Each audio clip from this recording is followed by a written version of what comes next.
Ayan! So, today ay napansin ko yung mga succulent ay mga gymno ko na naka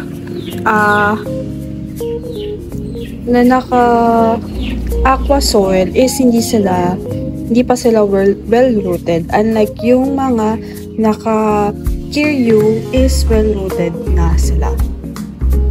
So nagtataka ako bakit kaya ganun. So I think the aqua soil is walang ganap. So ba't may sapot?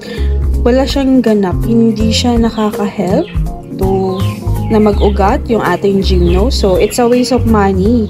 When you buy a toppers, you should buy a Kiryuzana, Akadama, or Masato na pamparoots. The aqua soil is just a display lang siya.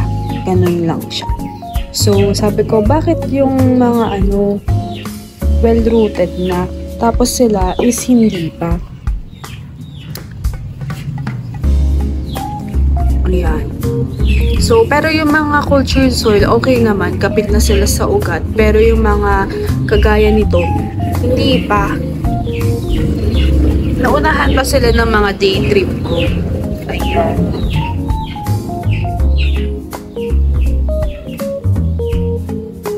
Eto, kumapit na siya mag-isa sa buhay niya. Ayan. So, sila hindi pa. So, papalitan ko yung soil mix nila ng Kiryu. Hindi naman yung soil mix, yung toppers ng Kiryu. Kasi, maganda na may ginamit ko na soil. Pero, ang tagal mag-stable sa kanilang pot. So, let's go!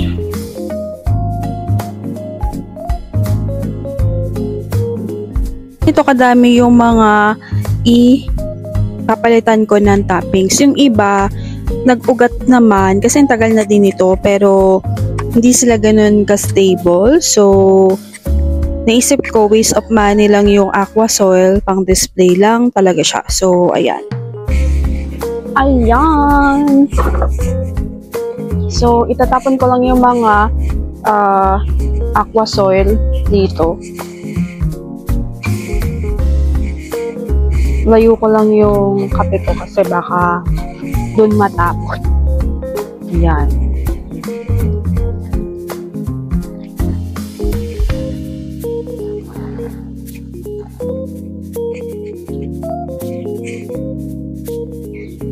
So, medyo madami-dami to. Ayan. And hello and welcome back to my channel. Ayan. So, sa mga bago nating viewers, welcome. Ayan. So,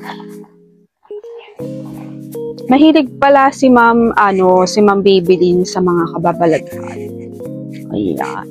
So, sabi niya, talagang nakikinig siya at saka pandaw talaga siya ng kababalaghan. So, itong isa, kapit na. Okay. So, natin yung isa. Ito, okay na to. So, sabi niya, paano ko ng ng kababalaghan? So, sige. Magkikwento ako ng kababalaghan.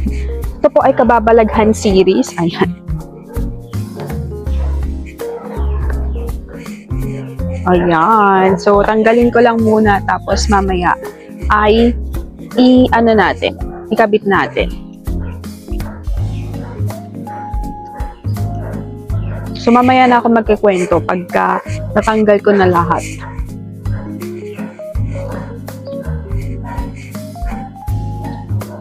Ito, kabit na din. So, out na to.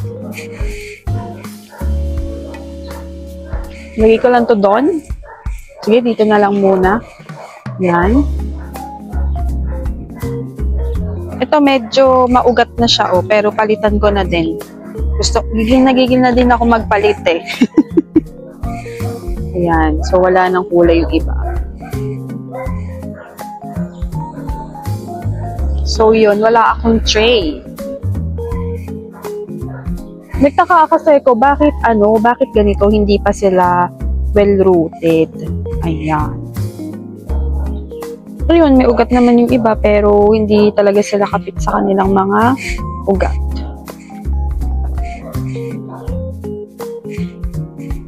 So, So, it's time to repot. Repot.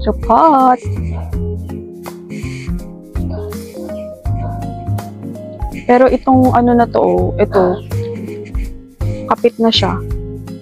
Ba't kaya kako sila? Hindi pa. Dahil nga, ito, Curiosana sila. Aqua Soil. So, it's a waste of money talaga. Ayan. So, tanggalin lang muna natin.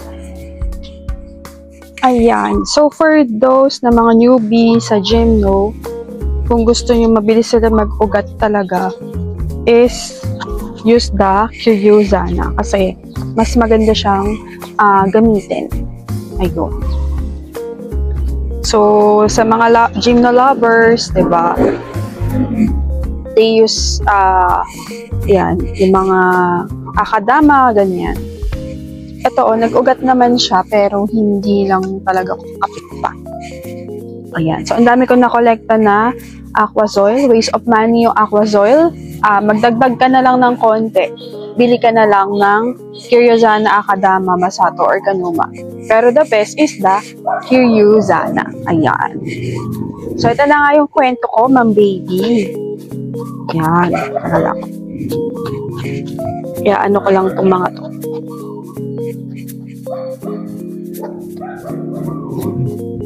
Naglalagay na din ako ng Starkel G.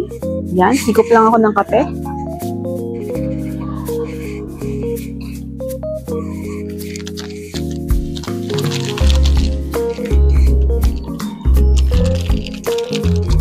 So, ito yung kwento. Tayong mga Pinoy mahilig sa kababalaghanin. Kaya panapana tayo ng shake, rattle, and roll, diba?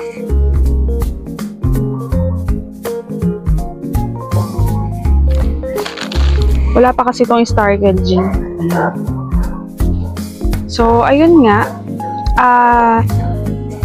Mga ano pa lang to, mga 2 weeks ago, 3 weeks ago.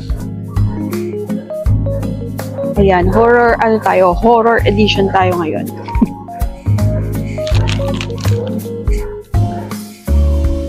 So, ito na nga yung kwento. Ano ba kanina pa? Ito na yan. Ayan. So, ito ang kwento. Ito yung pinaka worst na experience ko sa ospital. Ayan. So, night shift ako. Pagdating ko sa ospital, nagsisitakbuhan itong mga kasamahan ko. So, from different ward. Kasi po sa amin, pag nag-code, ibig sabihin, mag-CPR kayo ng pasyente, magre-revive kayo ng pasyente. Lahat ng, dun po sa ospital namin, lahat is mayroong naka-schedule na mag-CPR. Merong isang tao sa OR, ER, ICU, ganyan. So, meron talagang team. Ngayon, nung pagpasok ko, sabi nila, "Uy, code," sabi niya ganyan. Tapos sabi ko, sige, kakabababa ako, magpapalit lang ako. Makyat ako ng 4th floor, tapos pagkapalit ko ng damit, is gumora na ako. Pumunta na ako sa ER. So, yung pasyente is bata pa. It's 28. Ganun. Tapos, dead on arrival. Dinala. Totoo po ito, ha? Ayan. Sa mga hindi naniniwala, okay lang po. Sa mga naniniwala, edi makinig kayo. Ayan. Kasi pag hindi ka nga nakakakita, hindi ka talaga maniniwala. Kaya hindi natin masisisi yung mga ayaw maniwala. Diba? At ayun nga, bumaba na ako. Kasi pagka OR nurse, magpapalit kami ng damit. Tapos,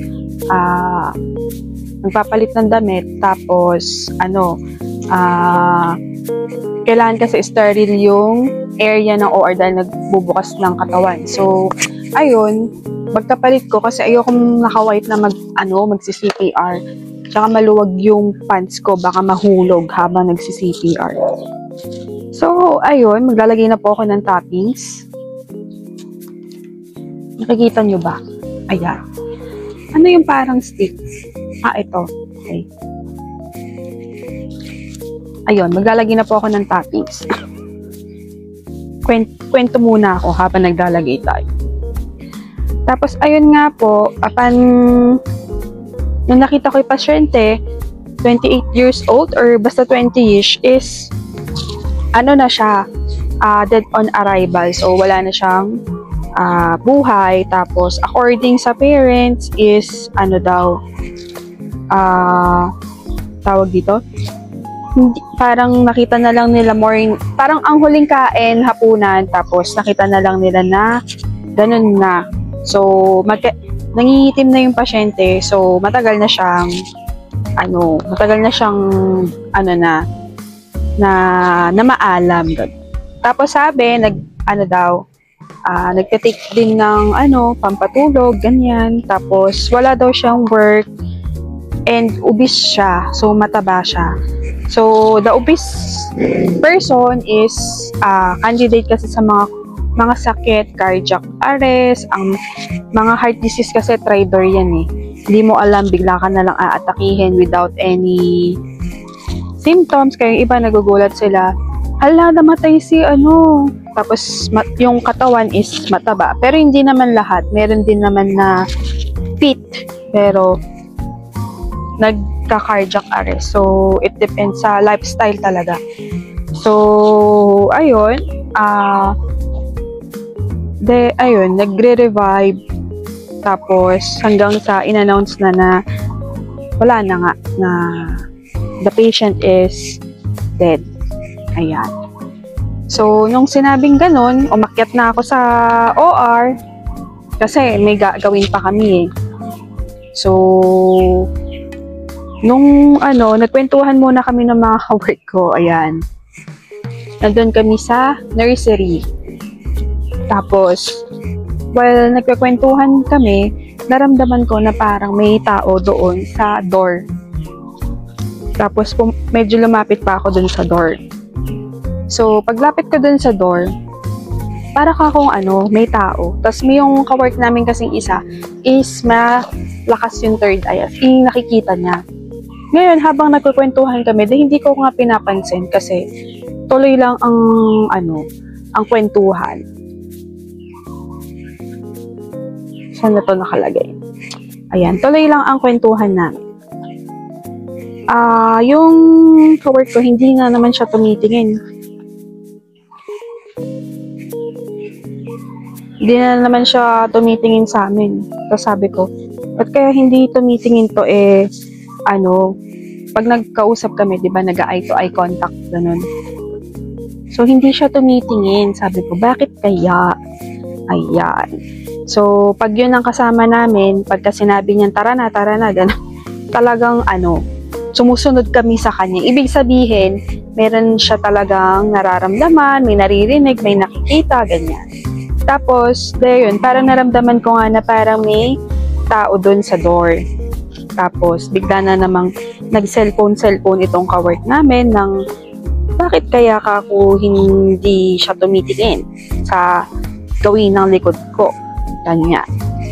Tapos, nagkwentuhan pa rin kami ng mga multuhan, mga experience sa ospital. So, madumi na to.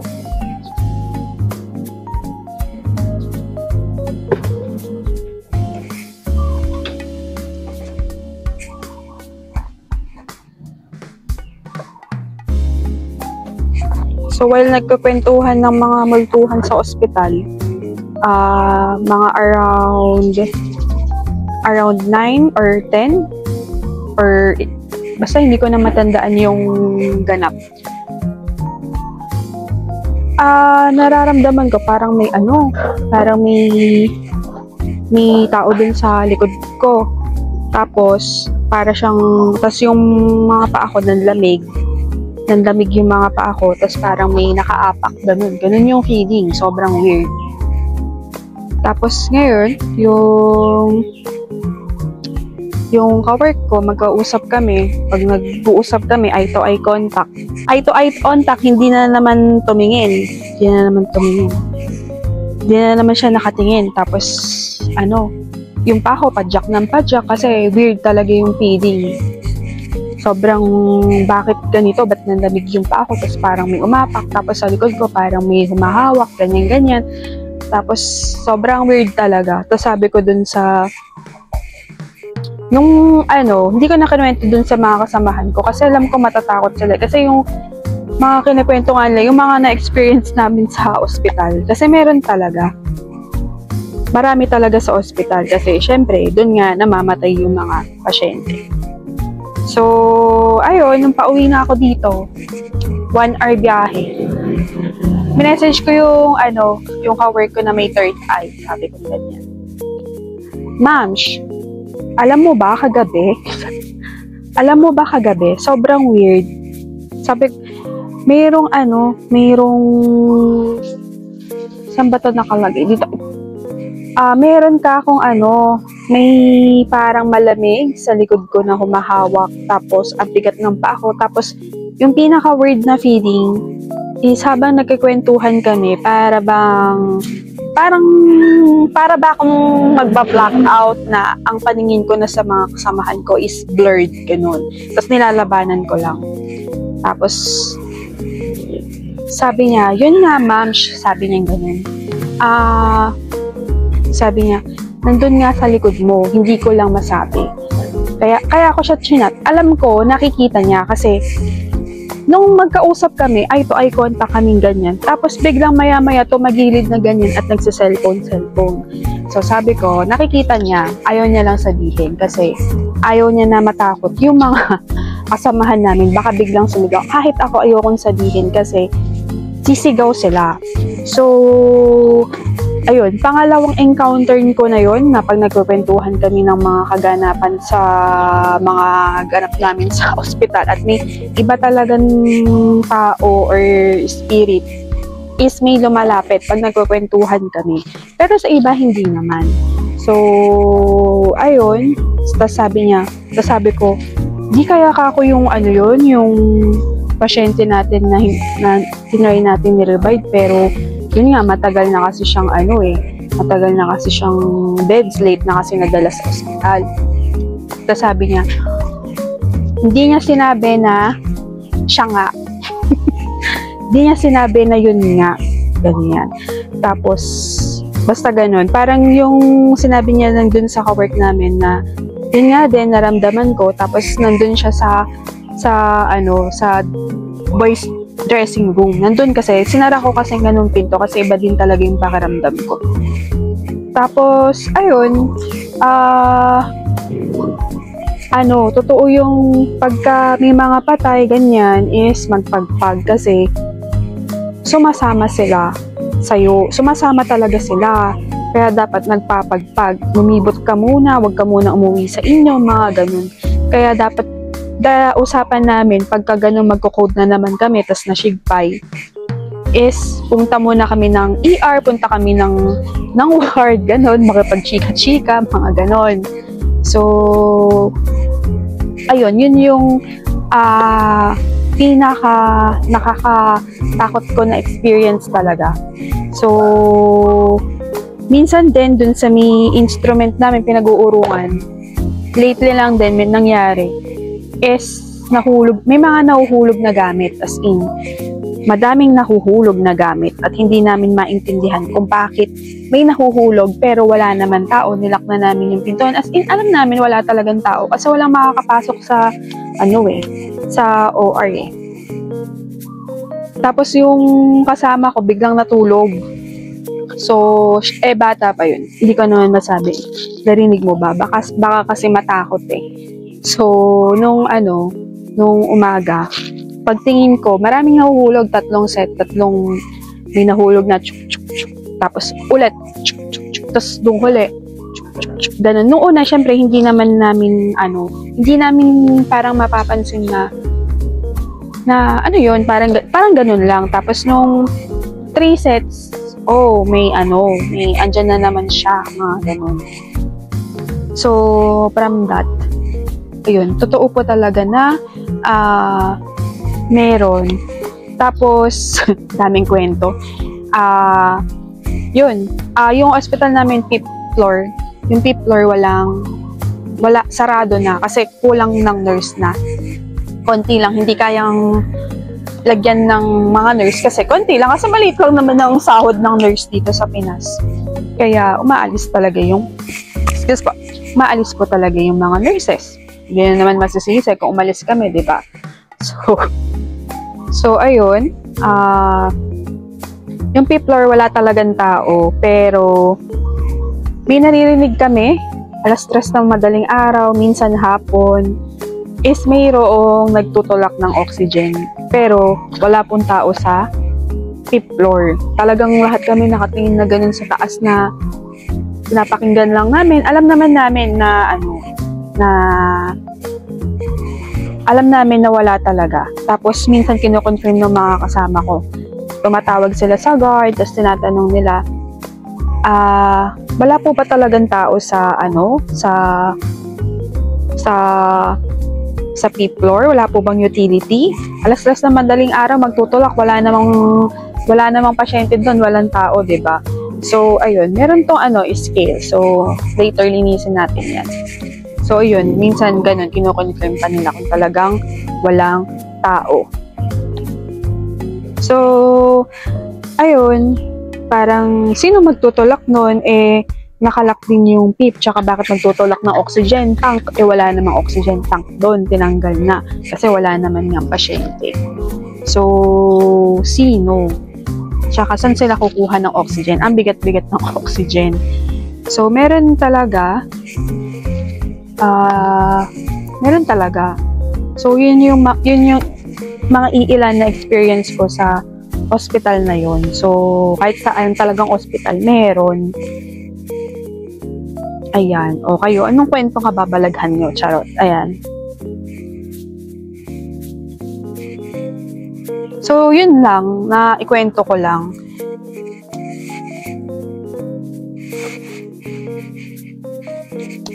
Ayan. So, kung gusto niyo ng kwento kababalaghan ako, madami akong ikikwento, charot. Ayun. So, grabe. May mga loved ones talaga tayo na pagka namaalam is wala na.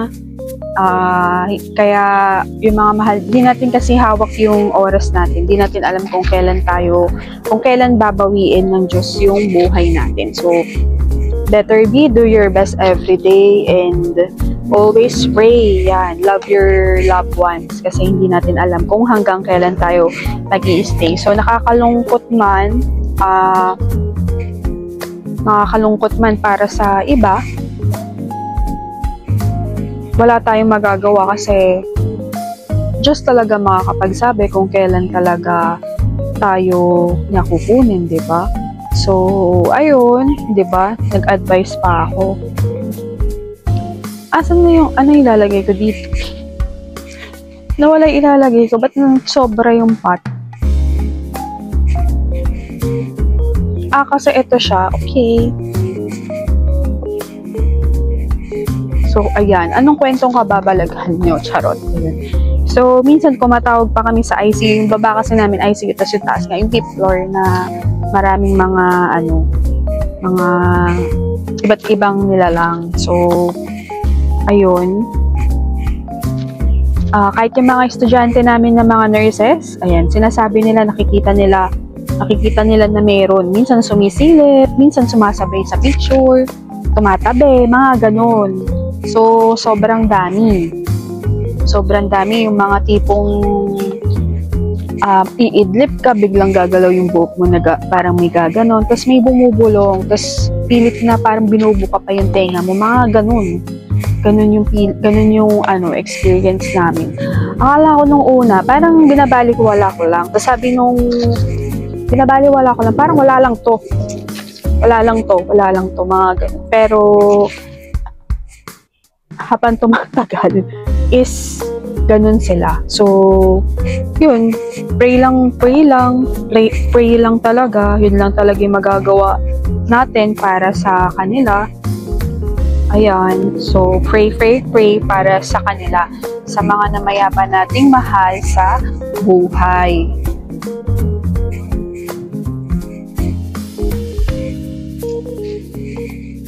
Ayan.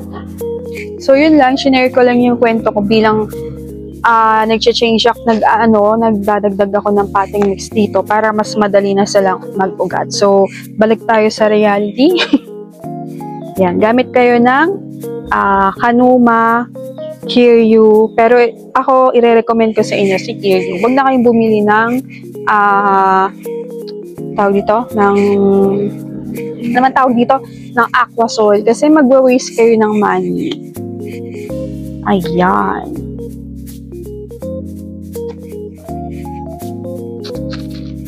Sabi ng jowa ko, ano yan, Eka? Ano daw yung kinikwento? Hindi kasi siya naniniwala eh. Pero sabi naman niya na nasa bahay kami sa Kabanatuan. Di daw siya makatulog kasi daw may nakatingin. Ayun, may nakatingin. Kasi meron din talagang bantay sa bahay. Ayan, tsaka gusto nila yung mga quiet place, ganyan. Gusto nila yun, yung mga quiet place, kaya yung mga haunted, dun sila pumupunta. Kaya totoo yung sinasabi ng mga Chinese na yung paputok is pantaboy ng masasamang spirit. Totoo po yun. Ayaw nila na maingay. Kaya pagka kami, mag-isa kami, may sounds. Kasi pagka ganun, hindi sila ganun lumalapit. Nalalesen, pero lumalapit, pero nalalesen. Ayan.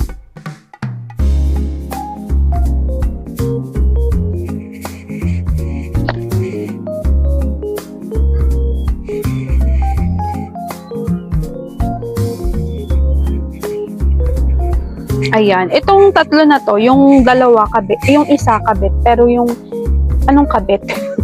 Nakakabit na, stable na. Yung dalawa hindi. So, maglalagay pa rin ako ng Kiryu.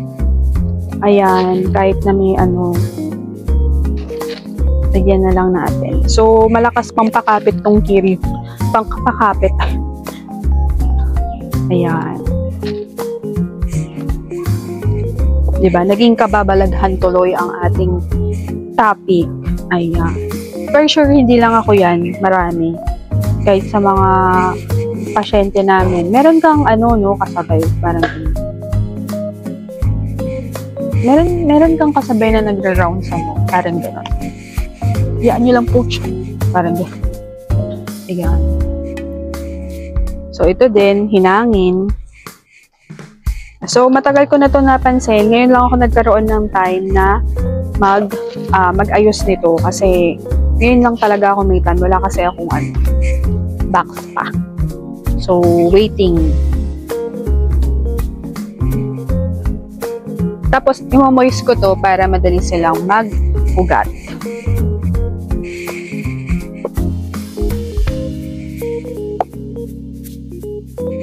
Ayan.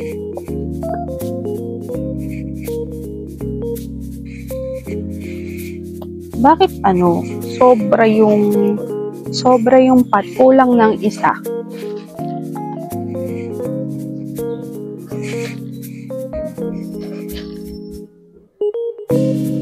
Ayan, nauubos na naman ang stock ng Kiryu. O, asan na ito? So, kailangan lang natin ng warm water. Ayan, warm water. Tapos, dishwashing liquid. Kahit ano pwede. Tapos, alcohol. 70% alcohol. Ayan. At saka, brush. Huwag kayong gumamit ng toothbrush kasi pag nanggigil kayo or nadiinan nyo, pwede nyo tawag dito, pwede nyo aray ko na puso ko. Hindi masabi, pwede nyo masugatan yung gym nyo. So, yung cactus nyo. Ayan. So, better be use a makeup brush or tawag dito, or paintbrush. Ayan. Huwag yung gagamitin yung sipilyo nyo o kaya sipilyo ng asawa nyo. Ha? Pagkagalit kayo gagamitin ko nga yung sipilyo ng asawa ko. Visit na yun. Diba? Mamaya ganun yung gawin. Teka lang, wait lang. Ayan. Ayan. So, naalala ko na naman yung sumama talaga sa akin. Sabi ko, bakit po ako? Wag po ako. Sabi niya. Bakit po ako yung pinili nyo? Wag po ako talaga. Bata pa po ako, wag po ako. Mga ganyan. Sabi ko, hindi ko matutulungan, mga ganyan. Ayan. So, meron siyang mga Ayun, oh. May mga ano siya, ang tawag dito. Basta meron siyang fungus. Ay, ano, may tawag dito. Mga scales. Nagkaroon sila ng scales. Ayan. So, lubog lang natin siya dyan.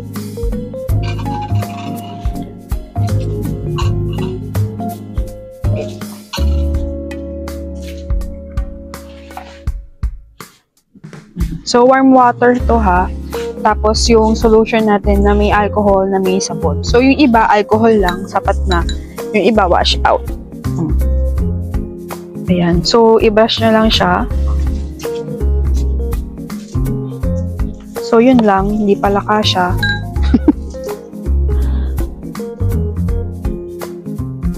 Huwag tayo ng mas payat. Ito.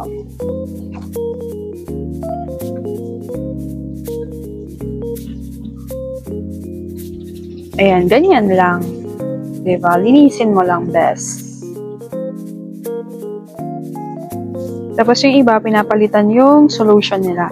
So, may ano naman na, insecticide na yung pot nila. Hindi ko na din alam kasi kung saan dito. Siya. Ayan. So, ganyan lang. Nilinisin mo using the makeup brush. So, maganda. Bumili ka na ng set na brush para hindi ka na para mayroon ka nang gagamitin at di ka na, kung kailangan mo ng maliit, meron na, di ba?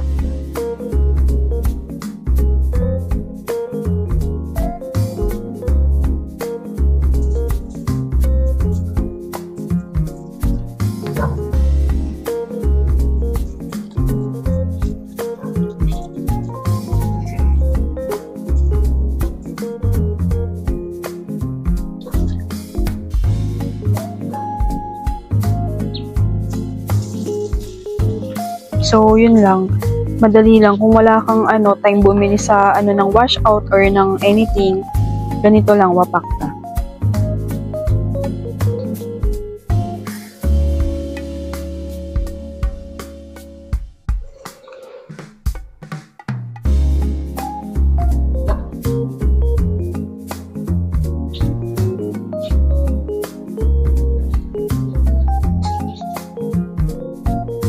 Tapos yung mga nahulog na gamit doon, hindi pa talaga tapos yung kwento eh. Yung mga nahulog na gamit, pagtingin ko ng umaga, wala. Wala naman. Wala namang nahulog na gamit. Sobrang weird talaga. Ganyan. So yan yung mga kababalaghang eksena doon sa pinagtatrabahuhan ko. Ayan.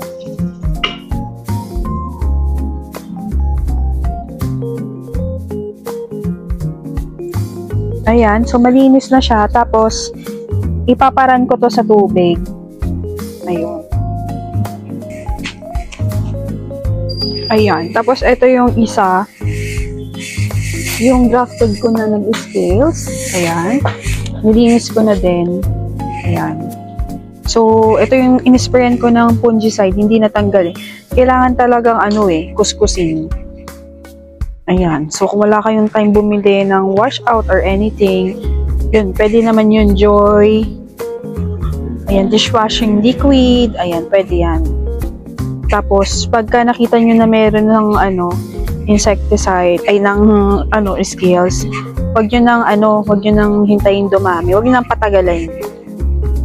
Ito, hindi ko na siya tinanggal sa pot niya.